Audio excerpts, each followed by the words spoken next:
2 वर्षापूर्वी आमच्या गावामध्ये पेरूची लागवड झाली होती। त्यावेळेला आम्हाला समजत नव्हते की कुठली व्हरायटी निवडावी। पेरूच्या या पिंक तैवान व्हरायटीची जर लागवड केली तर त्याच्यापासून शेतकऱ्याला भरघोस प्रमाणात उत्पन्न मिळू शकतं। आम्हाला 3-4 वर्ष झाले छान अनुभव येतोय। आमचे मार्गदर्शक किरण दादा शेवाळे आम्हाला भरपूर मार्गदर्शन छान करतात। तुम्हीही जर अशा फळबाग लागवडीसाठी नर्सरी शोधत आहात तर तुम्ही नक्कीच योग्य ठिकाणी आहात। अथर्व हायटेक नर्सरी अहमदनगर येथील कर्जत पाटेगाव या ठिकाणी तुम्हाला मिळू शकतील खात्रीशीर फळबागांची रोपे। साधारण आम्ही 12-13 वर्षापासून आम्ही शेती करायला चालू केली, कारण त्याच्या आधी माझे वडील शेती करत होते। जे वडील आमची शेती करत होते पारंपरिक शेती करायचे, ज्वारी, बाजरी, हरभरा। हे जे आमचा भाग जिरायत असल्यामुळं पाण्याचं खूप मोठं प्रॉब्लेम आहे आणि जेव्हापासून आम्ही शेती करायला लागलो त्यापासून आम्ही स्टार्टिंगला डाळिंब केलं। आम्हाला त्याच्यामध्ये बऱ्यापैकी चांगले पैसे झाले। डाळिंब सक्सेस झाल्यानंतर आम्ही सीताफळ केला, नंतर सीताफळ केल्यानंतर आम्ही पेरू केला। पण त्याबरोबरच आम्ही नर्सरीसुद्धा स्टार्ट केली, कारण रोपांची खूप आम्हाला मागणी यायला लागली।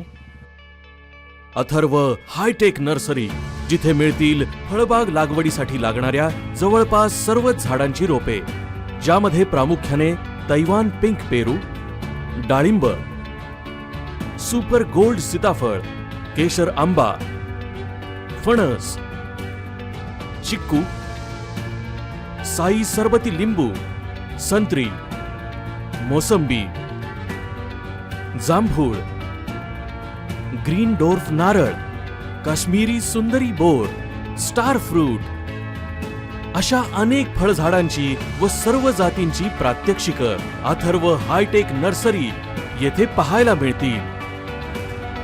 फळझाडांची लागवड करताना योग्य लागवड पद्धती कशी निवडावी, लागवडीसाठी कोणती जमीन निवडावी, फळझाडांची लागवड करताना 2 झाडातील अंतर किती ठेवावं, तसेच कोणत्या हंगामी पिकांची लागवड फळबागेसोबत करावी, अशा सर्व महत्त्वाच्या प्रश्नांची उत्तरं तुम्हाला येथे मिळतील आणि लागवडीनंतरही लागणारी सर्वच माहिती तुम्हाला एका फोन कॉलवर उपलब्ध असेल।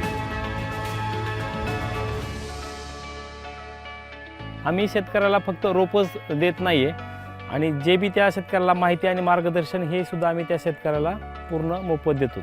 2006 पासून किरण शेवाळे यांच्या प्रात्यक्षिकातून सुरू झालेली अथर्व हायटेक नर्सरी आज जवळपास सर्वच फळझाडांसाठी महाराष्ट्रभर प्रसिद्ध आहे।